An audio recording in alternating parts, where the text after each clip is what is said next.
Is the Quran historically reliable? This episode is based on Dr. Amari's work, Quran and History.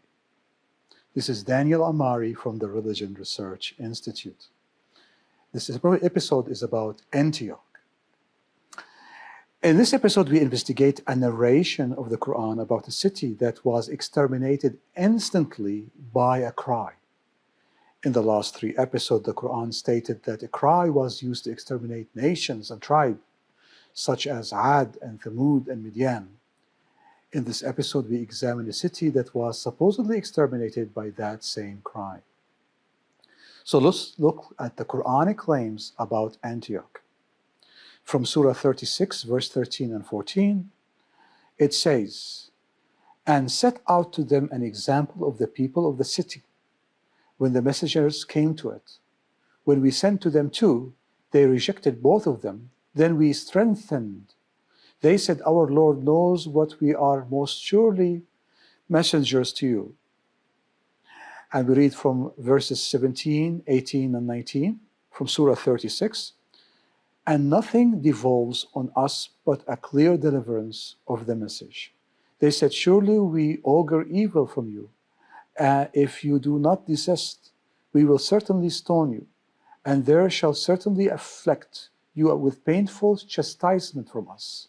It was not but a single cry, and lo, they were extinct." Analysis of these verses. Quran talks about a city that was sent by Ar-Rahman, Allah. 2 messengers first, then followed by a 3rd messenger. The city did not listen, but threatened the messengers with stoning, so it was utterly destroyed by the mythical cry. Muhammad in the Hadith specified exact identity of the city. It's the city of the Antioch. The books of Sirah, Muhammad's bibliography, confirmed that it was the city of Antioch. The Muslim narrators such as Ibn Ishaq, Wahab bin Munabbih, and Ibn Abbas confirmed that it is Antioch as well. Al-Qurtubi reported that Al-Mawardi, according to the expositors of the Quran, the city was Antioch. In addition, Al-Qurtubi and Ibn Kathir and Al-Mas'udi stated that it was Antioch. Many works insisted the same, such as Tasil fi Ulum al-Tanzil. Furthermore, Islamic works stated that the missionaries were Paul and his companions. The Quran surely had in mind Paul and Barnabas as they preached in Antioch. They were later confirmed by a third messenger, which is Silas. The threat of stoning did not occur in Antioch, but occurred in another Antioch, the Antioch in Pisidia. This places destruction by the cry, according to the Quran, at the 1st century AD. Let's summarize everything that we said. The Quran speaks of Antioch, 1st century AD. 2 messengers were sent to it, Paul and his companion, followed by a 3rd. They were threatened with stoning. The city was exterminated by a mythical cry. Let's see what history has to say about all of these claims. Concerning the claim of the Quran about Antioch, Antioch was one of the most significant cities in the Roman Empire after Rome and Alexandria. If such a major event happened due to the preaching of Paul, how come it was not mentioned by the apostles or the church fathers? Dr. Amari in his book writes, "The city of Antioch in the Christian era was full of Greek philosophers and geographers. We have much literature coming from Antioch which relates even secondary things that happened in the city. We have Roman historians who precisely recorded deeds done in each city in the empire. Although Antioch was the 3rd most important city in the empire after Rome and Alexandria, no one mentioned a magical cry which destroyed the inhabitants or even part of them."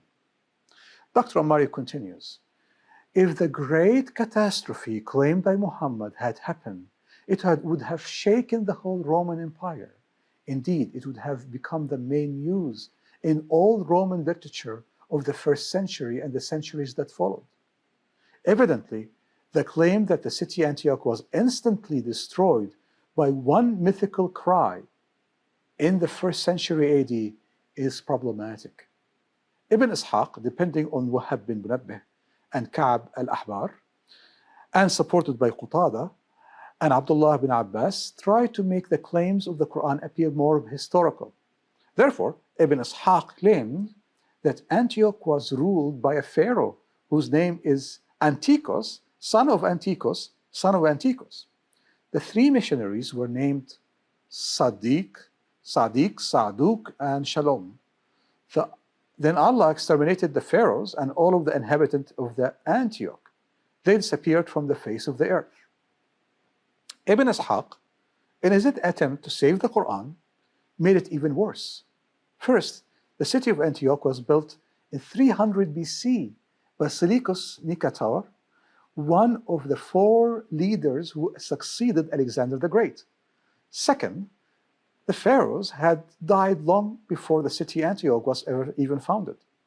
Third, the pharaohs lived in Egypt, not on the border of Syria and Asia Minor, where Antioch is located. Fourth, Antiochus is a Greek title, but the city was ruled by a Roman, not Greeks, during the Christian era. Let's look at the sources of the Quran. Muhammad heard multiple stories about the missions of Paul and his companions. Clearly, he confused two Antioch cities. First, the main city Antioch, which was visited by Paul and Barnabas, and later supported by Silas, as the Quran indicates. Second, the Antioch of Pisidia, where the incident of Paul and stoning occurred. But furthermore, he added to them the destruction of the city by the magical cry. The magical mythical cry. Before Muhammad, the idea of the use of cry for creation and destruction was found in many pagan religions before Islam, such as Zoroastrianism and Manichaeism, and especially Mandeanism. They occurred through mythical animals, gods, and angels such as Gabriel. This demonstrates that the sources of the Quran are a bunch of mythical sources with some real stories that are mixed together to combine the story that is found in the Quran. There is no differentiation between myth and between real history, as both are mixed together. This is Daniel Amari from the Religion Research Institute.